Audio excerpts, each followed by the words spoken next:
యుగానికి ఒక మార్గదర్శకుడు, ఒక ప్రవక్త ఉన్నాడు. ఖురాన్లోని 13వ అధ్యాయం సూర అర్రాద్ 38వ వచనంలో లికుల్లి అజలిన్ కితాబ్, ప్రతి యుగానికి ఒక గ్రంథము ఉన్నది. అంటే ప్రవక్తలు వచ్చారు, దైవం గ్రంథాలని అవతరింపజేశాడు. ఈ ఖురాను మాత్రమే కాదు, ఈ ఖురాను కంటే పూర్వం ఎంతో మంది దైవ ప్రవక్తలు వచ్చారు, దైవ గ్రంథాలను దేవుడు అవతరింపజేశాడు. ఈ గ్రంథాల ద్వారా మానవాళిని దైవం సంస్కరించాడు. దేవుడు ఎందుకు అవతరించాడు అంటే ఖురాన్ చెప్తుంది. ఖురాన్లో సూర మరియం 19వ అధ్యాయం 35వ వచనంలో ఇదా ఖదా అమరన్ ఫఇన్నమా యఖూలు లహు కున్ ఫయకున్. అల్లా ఏదైనా విషయంలో ఇది చెయ్యాలి అనుకుంటే అది అయిపో అంటే అయిపోతుంది. కానీ ఆయన మనిషిలా ఒకవేళ అవతరిస్తే మనిషికి ఉండే అన్ని బలహీనతలను మరి దైవము పాటించవలసి ఉంటుంది. కాబట్టి ఆయన సర్వశక్తివంతుడు. కాబట్టి దేవుడు మానవ రూపంలో అవతరించలేదు. దేవుడు ఈ ఖురాను గ్రంథాన్ని చిట్ట చివరిగా దైవం పంపినటువంటి గ్రంథం ఈ ఖురాను గ్రంథం. గతంలో కూడా చాలా గ్రంథాలు వచ్చాయి. చివరిగా మానవాళి కోసం సంపూర్ణంగా దేవుడు ప్రవక్త ముహమ్మద్ సల్లల్లాహు అలైహి వసల్లం వారిపై ఈ ఖురాను గ్రంథం అవతరింపజేశాడు. ఈ ఖురాన్ ఎవరి కోసం అంటే ఖురాన్లో 2వ అధ్యాయం సూర బకరా 185, ఖురాన్లో సూర ఇబ్రాహీం 14వ వచనం, ఖురాన్లో సూర ఇబ్రాహీం 14వ అధ్యాయం 52వ వచనం, ఖురాన్లో సూర జుమర్ 39వ అధ్యాయము 41వ వచనంలో హుదల్ లిన్నాస్. ఇది సమస్త మానవాళి కోసం మేము ఖురాను గ్రంథాన్ని అవతరింపజేశాం. ఈ గ్రంథం ఎవరిపై అవతరించింది? మహాప్రవక్త ముహమ్మద్ సల్లల్లాహు అలైహి వసల్లం వారిపై అవతరించింది.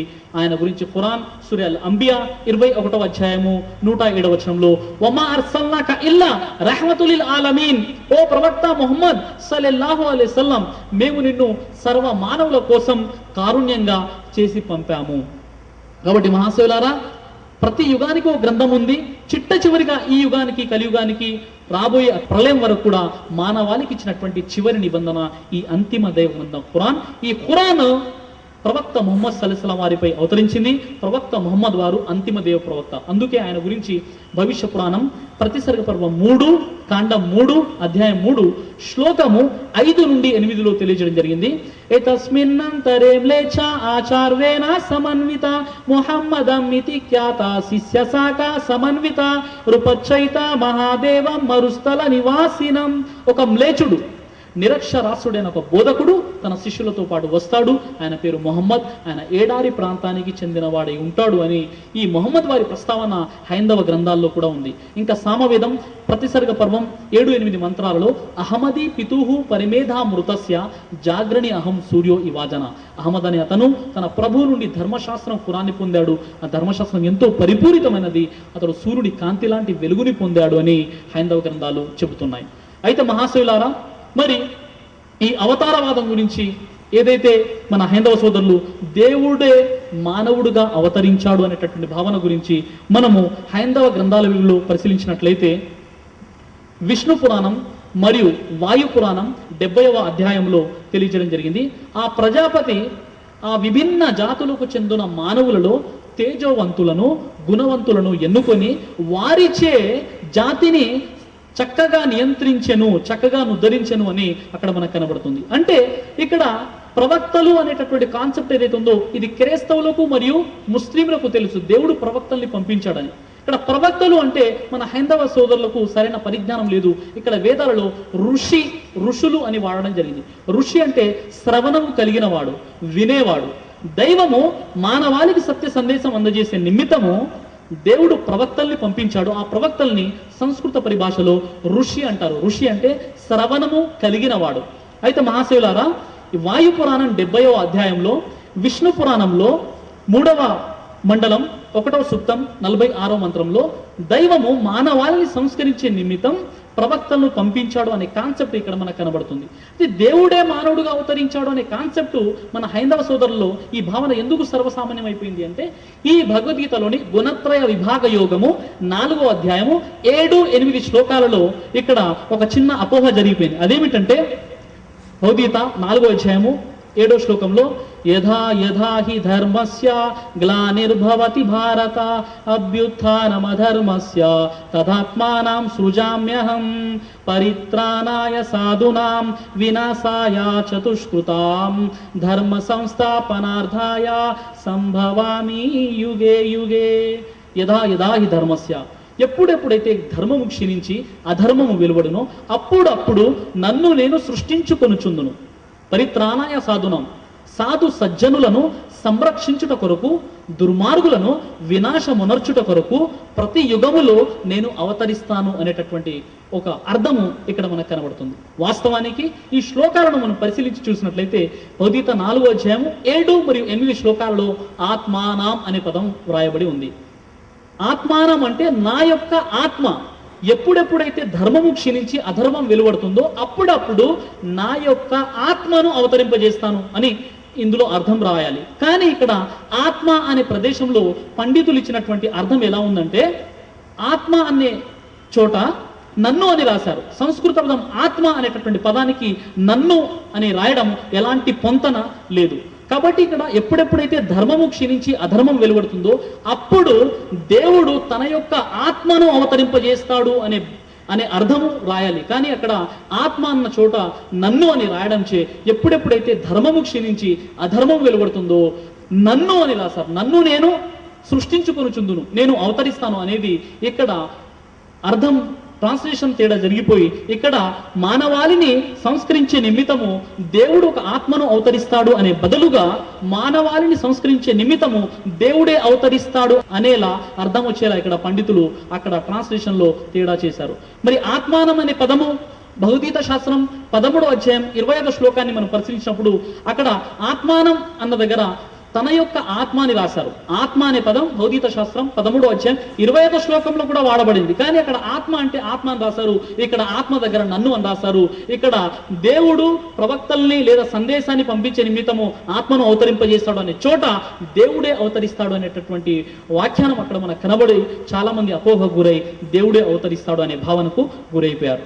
ఈ విషయాన్ని భగవద్గీతలో మరికొన్ని శ్లోకాల్లో మనం పరిశీలిస్తే 7వ అధ్యాయం భగవద్గీత 24వ శ్లోకంలో అవ్యక్తం వ్యక్తి మాపన్నం మన్యంతే మామ బుద్ధయః పరం భావామజానాంతో మమావ్యయమనుత్తమం. సర్వోత్తమమైనట్టు ప్రకృతికి పరమై విలసిల్లునట్టు నా స్వరూపమును తెలియని అవివేకులు నన్ను పాంచ భౌతిక దేహమును పొందినవానిగా తలంచుచున్నారు. అంటే ఆ దైవము పాంచభౌతిక మానవ రూపము దాల్చి వస్తాడు అనే ప్రజలు అవివేకులు, వారికి గ్రంథాల జ్ఞానం లేదు అని భగవద్గీత శాస్త్రం 7వ అధ్యాయం 24వ శ్లోకం తెలియజేస్తుంది. ఇంకా భగవద్గీత శాస్త్రం 7వ అధ్యాయము 23వ శ్లోకంలో అంతవత్తు ఫలాంతేషాం తద్భవత్ స్వల్ప మేధసాం దేవాన్ దేవయజో యాంతి మద్భక్త యాంతి మామపి.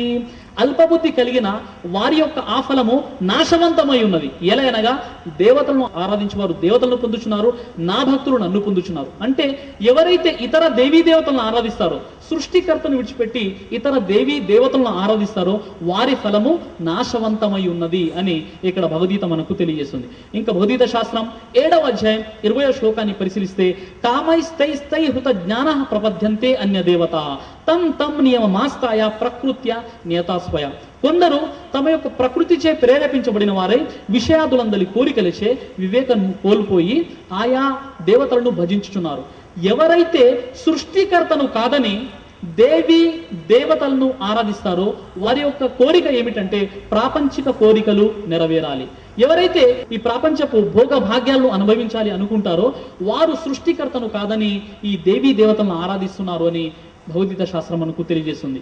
ఇంకా యజుర్వేదము 40వ అధ్యాయం 8వ మంత్రాన్ని మనం పరిశీలిస్తే సపరిగాచుక్షా క్రమకాయం. ఆ దేవుడు ఎన్నడూ శరీర ధారణ చేయడు, ఆ దేవుడు ఎన్నడూ శరీర ధారణ చేయడు అని ఇక్కడ యజుర్వేదం 40వ అధ్యాయం 8వ మంత్రంలో తెలియజేయడం జరిగింది. ఇంకా యజుర్వేదం 40వ అధ్యాయం 9వ మంత్రాన్ని మనం పరిశీలిస్తే అంధాతమ ప్రవిశంతియే అసంభూతి ముపాసతే తతో భూయ ఇవతే తమోయ ఊ సంభూత్యాగమృత. అంధాతమ చీకటి ప్రవిశంతియే ప్రవేశిస్తారు, అసంభూతి ఎవరైతే సృష్టిని ముపాసతే ఆరాధిస్తారో, ఎవరైతే సృష్టిని ఆరాధిస్తారో వారు చీకటిలో ప్రవేశిస్తారు. తతో భూయ ఇవతే తమోయ ఊ సంభూత్యాగమృత. మరెవరైతే మానవులచే తయారు చేయబడినటువంటి ప్రతిమలను ఆరాధిస్తారో వారు అంతకంటే మించినదా అనే చీకటిలో ప్రవేశిస్తారు అని హైందవ గ్రంథాలు ఈ విషయాన్ని చాలా స్పష్టంగా తెలియజేస్తున్నాయి.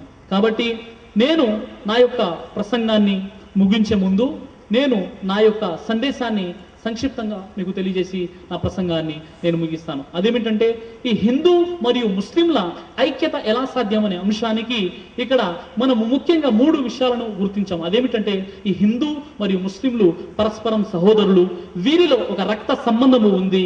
మరి ఒక హిందూ ముస్లిం నుండి వేరు కాదు, ఒక ముస్లిం ఒక హిందూ నుండి వేరు కాదు. వీరందరూ కూడా ఆది దంపతులైనటువంటి ఆదాం హవ్వ యొక్క సంతానమే, పరస్పరం రక్త సంబంధికులు అన్న విషయాన్ని మనం గుర్తించాలి. ఇక రెండో విషయము ఈ అసమానత్వ భావం, ఏదైతే కులాలు తర్వాత వర్ణ వ్యవస్థ ఏదైతే ఉందో ఇది మానవుడు తన స్వార్థం కోసము అజ్ఞానంగా దీన్ని సృష్టించాడు, తయారు చేశాడు. కానీ దేవుని దృష్టిలో అందరూ సమానులే. మరి మనము నిజమైన దైవ భక్తులము కావాలి అంటే అందరినీ సమదృష్టితో చూడాలి అనే విషయాన్ని మనం గ్రహించాము. ఇంకా అతి ప్రధానమైనటువంటి 3వ విషయము, ఈరోజు హిందూ మరియు ముస్లింలలో ఐక్యత లేకపోవడానికి ప్రధానమైనటువంటి కారణం ఏంటంటే మన గ్రంథాలలో తెలుపబడినట్టుగా ఆ సృష్టికర్త ఒక్కడు, ఆయన పుట్టడు, ఆయన కంటికి కనిపించడు, ఆయన మరణించడు, ఆయన అవతరించడు అనే భావన ఏదైతే ఖురాన్ తెలియజేసిందో అదే సందేశాన్ని, అదే విశ్వాసాన్ని హైందవ గ్రంథాలు కూడా తెలియజేస్తున్నాయి. ఎప్పుడైతే మన గ్రంథాల ప్రకారంగా మనం ఆ దైవాన్ని ఒక్కడుగా, ఆయన గుణలక్షణాలు ఇప్పుడు నేను తెలియజేసిన విధంగా మనం విశ్వసిస్తామో అప్పుడు ముక్కలైన మానవ సమాజము ఏకత్రాటిపై వచ్చే అవకాశం ఉంటుంది. మరియు ముఖ్యంగా మన భారతదేశంలో అతిపెద్ద 2 వర్గాలైనటువంటి హిందూ మరియు ముస్లింలలో ఐక్యత సాధ్యమవుతుంది. చివరిగా నేను ఖురాను గ్రంథంలోని 2వ అధ్యాయము 21వ వచనాన్ని పఠించి నా ప్రసంగాన్ని నేను ముగిస్తాను. అదేమిటంటే బిస్మిల్లాహిర్ రహ్మానిర్ రహీం యా అయ్యుహన్నాసు ఉబుదు రబ్బకుముల్లదీ ఖలఖకుం వల్లదీన మిన్ ఖబ్లికుం లఅల్లకుం తత్తఖూన్. ఓ మానవులారా, మిమ్మల్ని మీకు పూర్వం వారిని సృష్టించిన ఆమె ప్రభువుకు అల్లాహ్నే ఆరాధించండి. దీని ద్వారానే మిమ్మల్ని మీరు రక్షించుకునే అవకాశం ఉంది. వాఖిరు దావానా అనిల్ హమ్దులిల్లాహి రబ్బిల్ ఆలమీన్. అస్సలాము అలైకుం వరహ్మతుల్లాహి వబరకాతుహు. జజాకల్లాహు ఖైర్. ఇప్పటి వరకు మీరు హిందూ ముస్లింల ఐక్యత ఎలా సాధ్యం అనే అంశంపై సోదరుడు సిరాజుర్ రెహమాన్ గారి ప్రసంగాన్ని విన్నారు.